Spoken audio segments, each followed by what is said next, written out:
Liverpool up to 5th in the Premier League table, 3 points behind Spurs with a game in hand and now a far superior goal difference. United stay 3rd. They are 9 points behind Manchester City, having played a game fewer, and they are, well, they're miles, 14 points behind Arsenal. Still 7 points ahead of Liverpool, so calm down a bit. Adebayo just like today's score. How many points is there?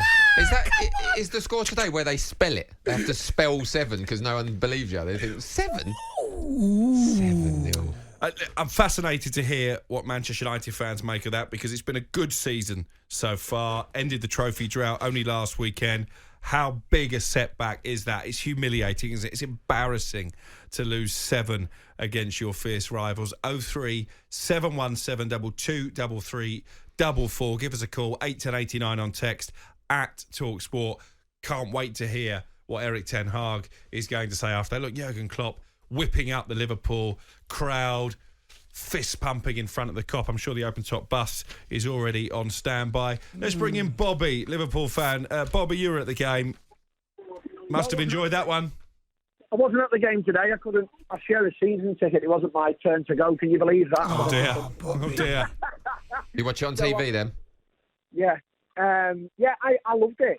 Of course I did. You know, I thought Mo Salah today got man of the match deservedly from the TV studio and whatnot, covering the game.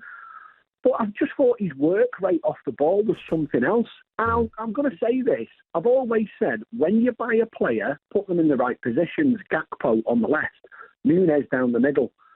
I thought Gakpo was fantastic, absolutely fantastic. And you can see why we went and got him. You know, and you can see why United wanted him. But he wanted to come to a big club, you see. Are you back? Are you back then? Are you back favourites for top 4 now? Do you think? Do you think you'll make the final push? I hope so. It's going to make a difference, isn't it? The goal difference is going to count probably at some point. You know, but that was great. And again, you know, these are games for the fans, aren't they? You know, the Everton game, the United game, the games for the fans, and that. Oh, mate, there's going to be a lot of embarrassed people going to work tomorrow. Oh, there's one here. There's one here right now. There's one already at work. One already at work. He's embarrassed. Obviously, listen, it's humiliating for Manchester United. Quick question though, Bobby.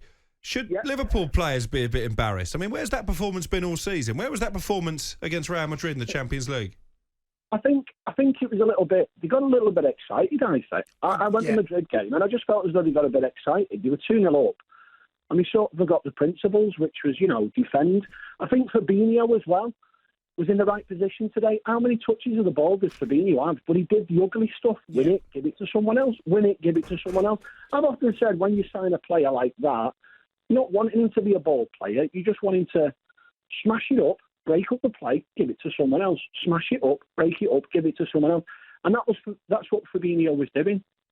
And then people have talked about the lack of investment from the club. Let's not forget, they're building a brand new stand at the Anfield Road end. Let's not forget, they just spent £300 million on a training ground. That's why they haven't invested. You know, we're talking about financial fair play. You can seem to go and, you know, if you want me to be honest, you can go and seem to build a new stand at £60 million, go and build a new training ground at £300 million. No one bats an eyelid, but you do that on players and you UEFA are onto you. Mm-hmm. So I think Liverpool have been very screwed. They did it when they sold Suarez. They built the new main stand. That was the Suarez money. So the club's getting run properly. Don't forget, it wasn't so long ago that the club was getting abused by the, you know, by the last bunch they had, Gillette and Hicks and all of that. FSG have come in. They've stabilised it. They've calmed it down. They will invest in the summer because, again, the financial fair play and all that. They will bring young players in. And it's about getting that balance. I'd keep Henderson, I'd keep Thiago, I'd keep Fabinho, and bring in 2 new free young blood players around them, because you need that. Great today. I'm just over the moon. No, Bobby, we can sense Bobby. that. Listen, you may not win a trophy this season, but you've won your cup final 7-0. We won 7-0. Don't worry about that. Congratulations. So, but don't you worry. I'm here for you. He can talk his talk. He's hurting. It's cool. Let's bring in Ahmed. He's a Manchester United fan. Ahmed, it's been a brilliant season so far, but that is a real setback, isn't it? That's a real kick in the teeth. I feel physically sick. You and me both. But you know what? Yeah, I believe I didn't. If this was last season, I wouldn't watch them again. But you know what? You got to believe in Ten Hag, and he made us believe. And you just have to ride this one out and move on for the next one. What went wrong? What went wrong today, Ahmed? Everything. Do you know what went wrong? It's because I'm not making excuses. Liverpool played us out of the park, but United have played week in, week out, double game weeks. Right, we've been playing big teams, but Liverpool are the stronger team, the better team.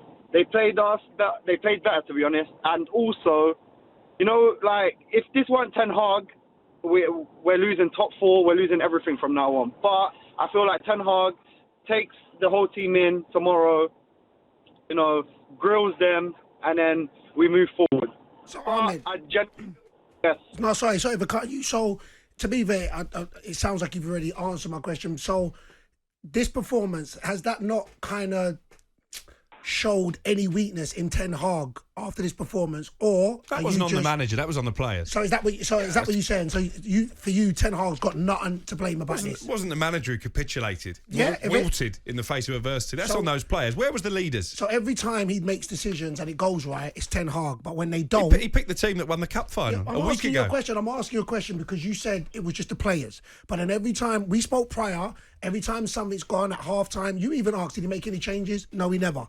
So normally he's made changes or he's been proactive and he's seen something. So it's like, no, I'm going to do something. He didn't today. So that's why I'm asking you, at this point or this juncture, was there anything that you're thinking, oh, maybe he's not superhuman? And I'm finding that to both you, Ahmed, and Cookie, because, you know, Cookie trying to jump down. Not for me. I think he's got enough credit in the bag. It's on the I'm players. not asking. I want to hit Ahmed. It's on the players.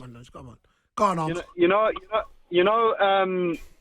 as a United fan over the years, we've been having like managers that you can't really put a pinpoint on. But with this manager here, now that I feel like we've won a cup, we won a trophy, we haven't done so in 6 years. I feel like he wasn't on the pitch playing, right? It's not his fault. It's the players' fault. You've got to grill the players. You can't put it on Ten Hag. I feel like tomorrow he'll realise where he went wrong. He'll see the game. He probably won't want to watch the game. But you know what? I feel like moving forward, I think we'll keep that top four, and then we might not win anything else, but it will be a good season for us. Yes, we got hammered today, but I feel sick. My whole family's Liverpool, so. Oh. No. Ahmed, thanks for the call. Maybe I'm your cousin as well, because I'm Liverpool. Yeah. Sorry, we can cheer you up. Do you know what, though? Ahmed talks a lot of sense there. You're not going to get me or any Manchester United fan to start calling for Ten Hag's head, even after a 7-0 defeat against bitter rivals. But it's a wake-up call. It's a reality check, because since that Brentford game, since the Manchester City game away from home, it's been all positive coming out of Old Trafford. They've won a cup for the first time in 6 years. They've knocked out Barcelona in Europe. They've still got a chance to win a cup treble. They should still finish in the top four. Yes, it's a setback, but maybe the players needed it. Maybe they started to believe their own hype. Maybe in the end, they might see this as a positive turning point in the season. You know what I think, for me, is testament of how great Ten Hag's done? When your statement can be, when they win, it's Ten Hag, and when they lose, it's the players. For me, it just shows how much, because now, at this present moment in time, he can't do no wrong. So whenever there's anything positive, Ten Hag's done this. Whenever there's a negative, the players need to have a wake-up call. The players, which for me, on the outside looking in, I'm like, oh, he's done. Darren Ambrose alluded to it. Tyrell Malacia comes on as a sub in the second half. They're getting battered away from home at Anfield. He's laughing. Anthony was hugging with Darwin Núñez at full time. Get off the pitch, get back into the changing room, and get on the coach and go home. They'll be in tomorrow. Make no mistake about that. They'll be in tomorrow. They'll be watching the video. They may even do a run. You remember they had that after the Brentford game? Don't get on the coach. Run home. I'd make them run back to Manchester. You just said that these guys What is going on? It's been nothing. How many miles is that? It's not even that. You know, this is what I'm trying to get at. In one aspect, and this is what I'm saying, for the world, Crookie's like, yeah, no, man, it's positivity, we're united and we're together. And then on the other side, it's like, no, run home, not good. If there have been a positive and it's been nothing, they've won a cup, Rashford's 10 games in 10, they've been unbeaten in however much, and then they have a bad day at the office. A terrible day at the office. A great day for me, but a bad day at the office. Don't you give them enough to say, yeah, you know what? It was bad, but you lot have been exceptional. So you know what? What will happen? We'll reset, we'll refocus, and we'll support our team as a definition, rather than being like, don't get twisted. And I think it was Bobby that said it. These games are for the fans. You know, this is rivalry. So we're buzzing off. 3 points is 3 points, but I'm buzzing that we demolished you 7-0. Because you, listen, you just got to remember, you tweeted me, you text me Monday, see you Sunday, emoji eyes, big laughing. I'm just saying that's what you did. And I have to admit, I said I ain't coming in just because I was playing rope-a-dope. You know what I was doing there. I was giving you false hope because you know you got that direct link with Man United because of your love letter, and so you must have sent them another letter saying, yeah, you're going to win and that. You know where it is. And then we won. So it's all love on this side, baby.